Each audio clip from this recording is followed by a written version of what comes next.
Vous faites très bien de nous rejoindre sur Afin Info D143. Dans cette production, nous vous parlons spécialement du football pour leur première sortie aux éliminatoires de la Coupe du Monde de la FIFA 2026.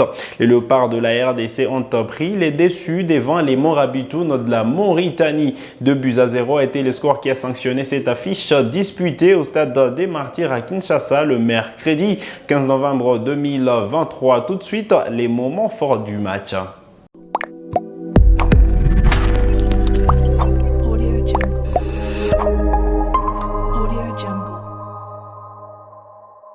Allez, très content de vous retrouver sur Afin Info D143. Les Léopards de la RDC lancent leur campagne des éliminatoires de la Coupe du Monde de la FIFA avec un succès 2-0. Succès acquis hier mercredi 15 novembre 2023 devant les Morabitoun de la Mauritanie, alors que cette sélection Morabitoun, avec son bloc médian en première mi-temps, a su bloquer les assauts de la sélection nationale congolaise. Il fallait attendre la deuxième période et l'entrée de Théo Bongonda pour voir ce match être débloqué à la 63e minute. Allez, Charles Piquet décale Cédric Bakambu sur le flanc droit qui revient sur Théo Bongonda qui va trouver Yohan Wissa dans la surface de réparation qui va se défaire du gardien de but de la Mauritanie pour l'ouverture du score dans cette rencontre. Et donc, Théo Bongonda était la clé de cette ouverture du score en seconde période. C'est même Théo Bongonda qui va marquer le deuxième but de la République démocratique du Congo sur ses corners exécutés par la Mauritanie dans les gants des Lionel Mpassi qui va vite mettre Théo Bongonda dans la course, qui va se présenter devant les portiers mauritaniens. Eh bien, sans surprise, il va se défaire de ses gardiens pour marquer le deuxième but, soit le but du break côté République démocratique du Congo. Et donc, le véritable couteau suisse, ou du moins la clé de cette rencontre RDC-Mauritanie, ça a été donc Théo Bongonda qui a été laissé sur le banc en première période. C'était justement un choix technique, a expliqué Sébastien Desabre en conférence de presse d'après-match. Alors, quelles ont été les forces de la sélection nationale de la RDC dans cette rencontre? Il faut dire que d'abord, les Léopards ont mis les pieds sur le ballon tout au long de cette rencontre et donc la possession a été remportée par les Léopards. Et la bataille au milieu de terrain, on a vu certes que voilà, il y avait un bloc médian de Morabitoun en première période, mais ce bloc a été donc défait par les Léopards. Et donc la triplette Piqué, Kakuta, Mutusami semble marcher pour les Léopards et donc ils ont remporté la bataille au milieu de terrain parce que justement les Léopards ont gagné la possession dans cette rencontre. Il faut dire que quand même la sélection nationale congolaise avait une bonne assise défensive également.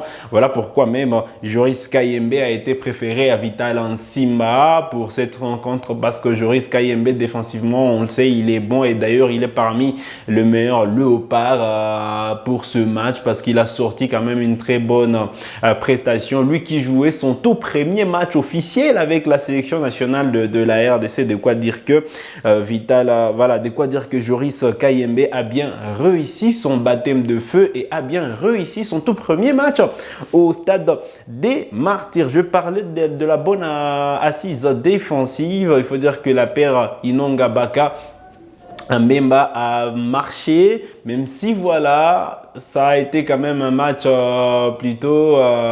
c'était pas vraiment une très bonne prestation de la part de Gédéon Kaloulou pour cette affiche, même si on ne dira pas qu'il a été mauvais.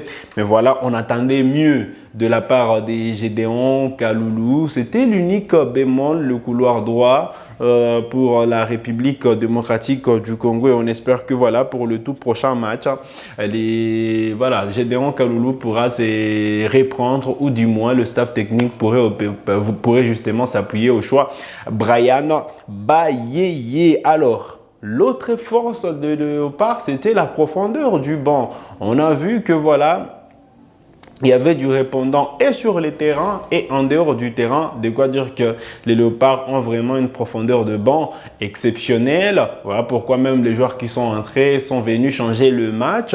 À l'instar de Théo Bongonda, lui qui a tout changé, lui qui a justement scellé l'essor de cette affiche. Katompa également qui est venu titiller la défense de la Mauritanie, même s'il a loupé l'occasion du troisième but vers la fin de cette rencontre. De quoi dire que, voilà quand même, Katompa se doit de se reprendre parce que voilà, il est en train d'enchaîner deux matchs, même si voilà, il n'a pas encore vraiment trouvé la place des titulaires. Mais voilà, Katompa, on attend également justement le baptême de feu de Katompa avec la sélection nationale de la RDC. Alors, c'est qu'il faut souligner que les 4 nouveaux qui ont rejoint en octobre dernier la RDC, la sélection nationale de la RDC, n'ont pas été lancés au martyr ou du moins n'ont pas disputé leur tout premier match officiel avec la République démocratique du Congo. Je parle là de Dimitri Berthaud. Voilà, je parle également de Brian Bayeye, Grady Diangana et Simone Banza qui sont tous restés sur le banc. On espère que parmi eux, il y aura des joueurs qui pourront être lancés lors du match contre le Soudan prévu le 19 novembre prochain en Libye. Alors, il faut noter que voilà, les Léopards vont reprendre les schémas de l'entraînement aujourd'hui même.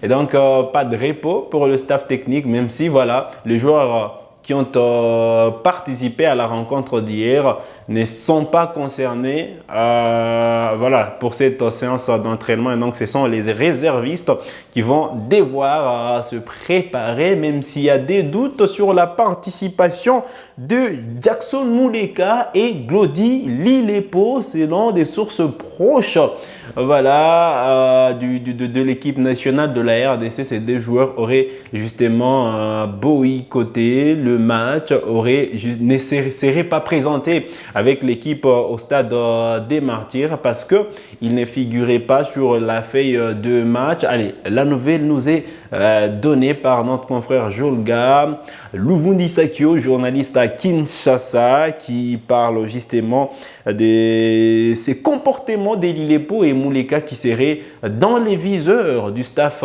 technique. Alors, on attend justement une communication officielle pour confirmer voilà, c'est cette information, mais selon des sources proches, Muleka et Lilepo seraient en danger dans les viseurs du staff technique parce qu'ils auraient justement refusé, ils auraient justement boycotté de se présenter au stade des Martyrs. Alors, on fixe le cap sur la Libye parce que voilà, les Léopards seront reçus en Libye par le Soudan à l'occasion de la deuxième journée de ces éliminatoires de la Coupe d'Afrique, voilà, de la Coupe du Monde de la FIFA 2026.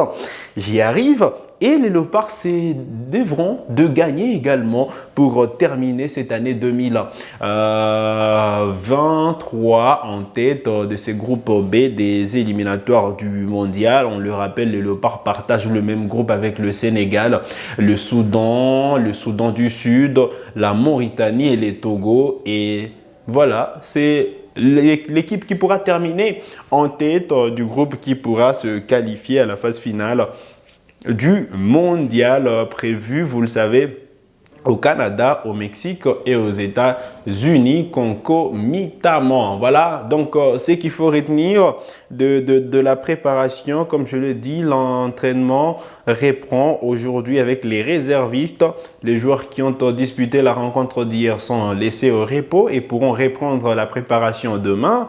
On attend également les programmes de voyage de Léopard parce qu'ils devront se déplacer en Libye pour y affronter les crocodiles du Nil. Alors, vous avez des questions, laissez-les nous en commentaire. On se fera le plaisir de vous répondre. Dites-nous ce que vous avez pensé de la prestation de Léopard pour la rencontre d'hier.